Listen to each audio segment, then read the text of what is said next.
Dr. Damian van Helsing of the Abraham van Helsing Academy. January 17th. Year 2126. Earth 559. Specimen, Sanguinario. Log start.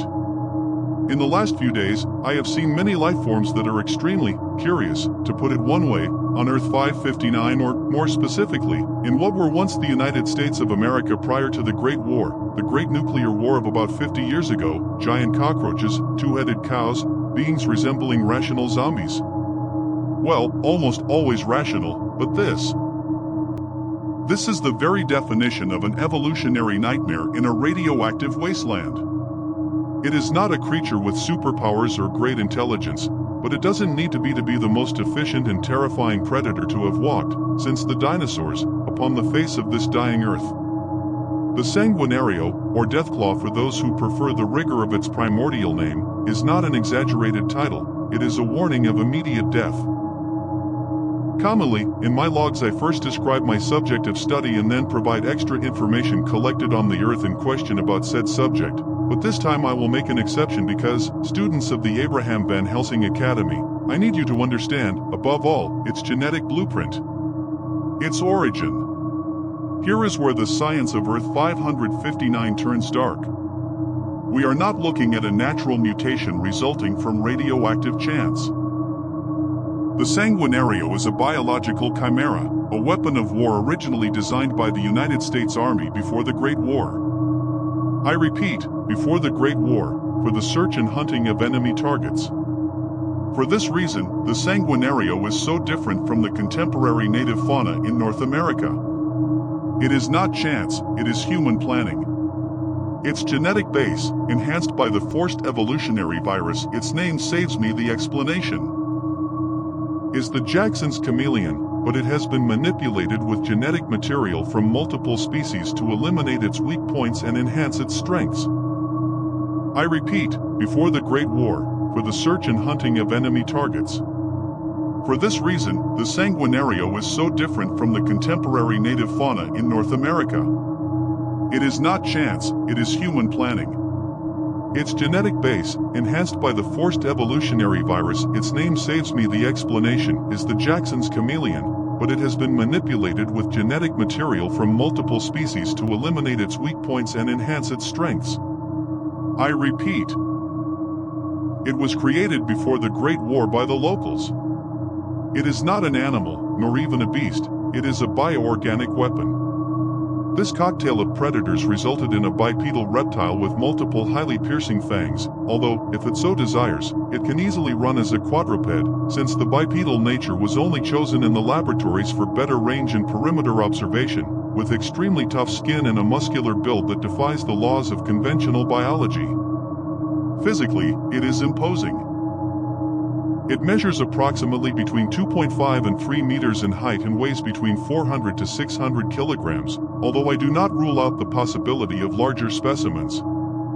Something very curious is that, despite being governed by a patriarchal nature, the females are larger than the males, so much so that, within a Sanguinario group, humans fear the mother, the protector of the young, much more than the alpha, the lead male.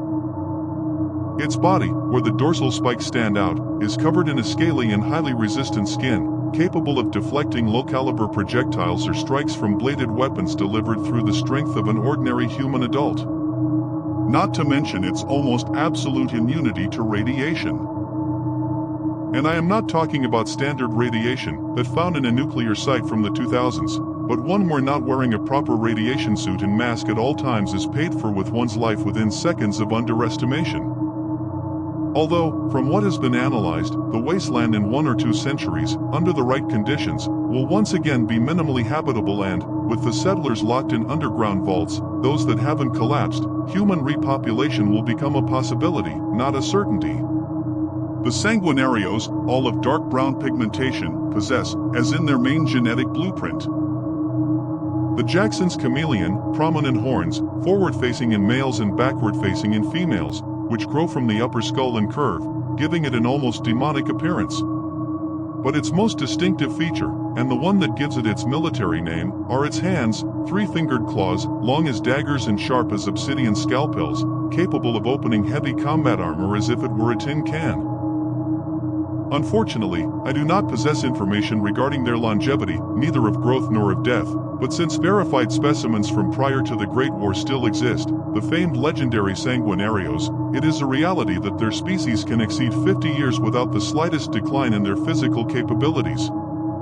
I must confess that what disturbs me most as a man of science is not the strength of the sanguinarios, already incredibly high for their size and weight, but their agility. Despite its magnitude, the sanguinario is incredibly fast.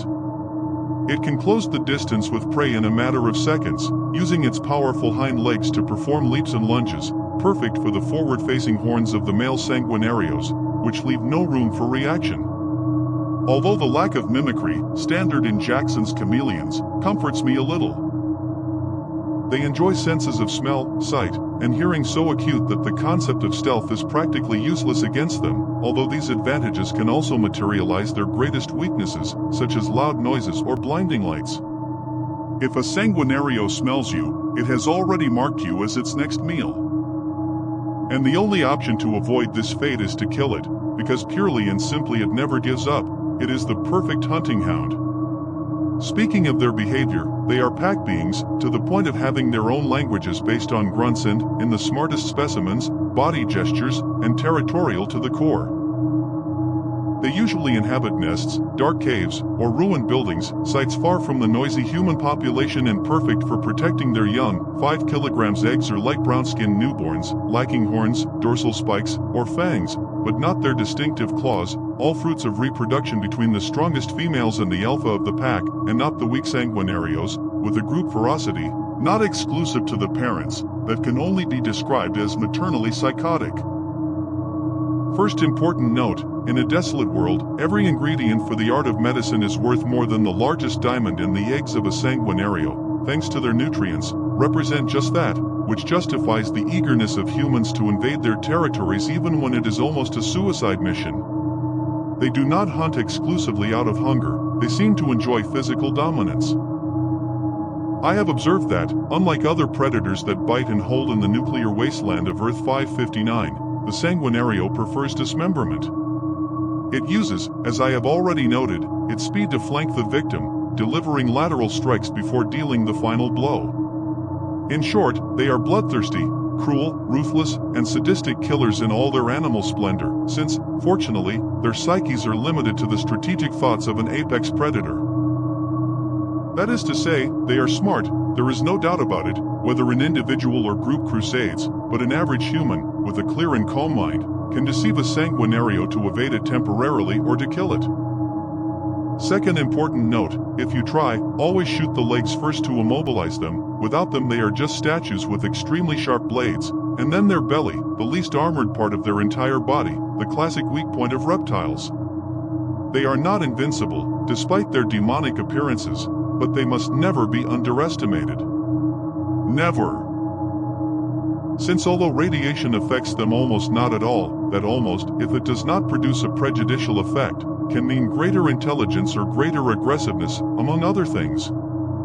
Third and final important note, variants exist.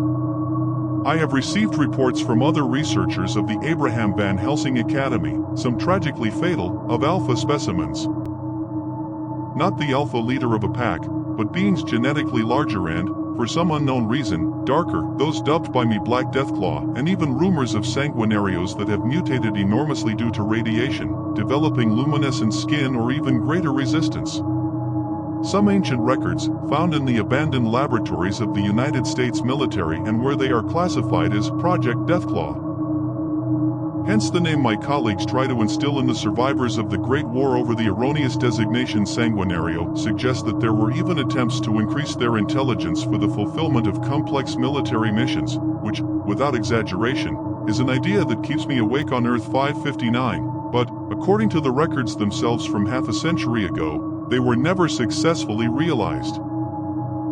It is sad, but human idiocy in the name of the thirst for power no longer surprises me. Can you imagine? The strength of a monster of these dimensions, of these features, of this instinctive behavior, with the cunning of a human. May God and my great-great-great-grandfather Abraham deliver the locals from that. Intelligent or not, they are the pinnacle of the food chain in the wastelands of Earth 559. There is nothing, absolutely nothing, that a sanguinario cannot face and defeat. The Deathclaw is the living reminder number one that, when humanity plays God with genetics, nature, in its infinite wisdom, simply creates a demon to remind us of our place in the multiverse. Right now I find myself traveling to what was once Las Vegas, Nevada, to see a supposed sanguinario in captivity exhibited in an exotic animal circus. Exotic animals in a world where blowflies, poisonous flies the size of a pug dog, are basic everyday things. If it is true, I will expand this report, if not. I am Dr. Damian van Helsing of the Abraham Van Helsing Academy, and I end this log.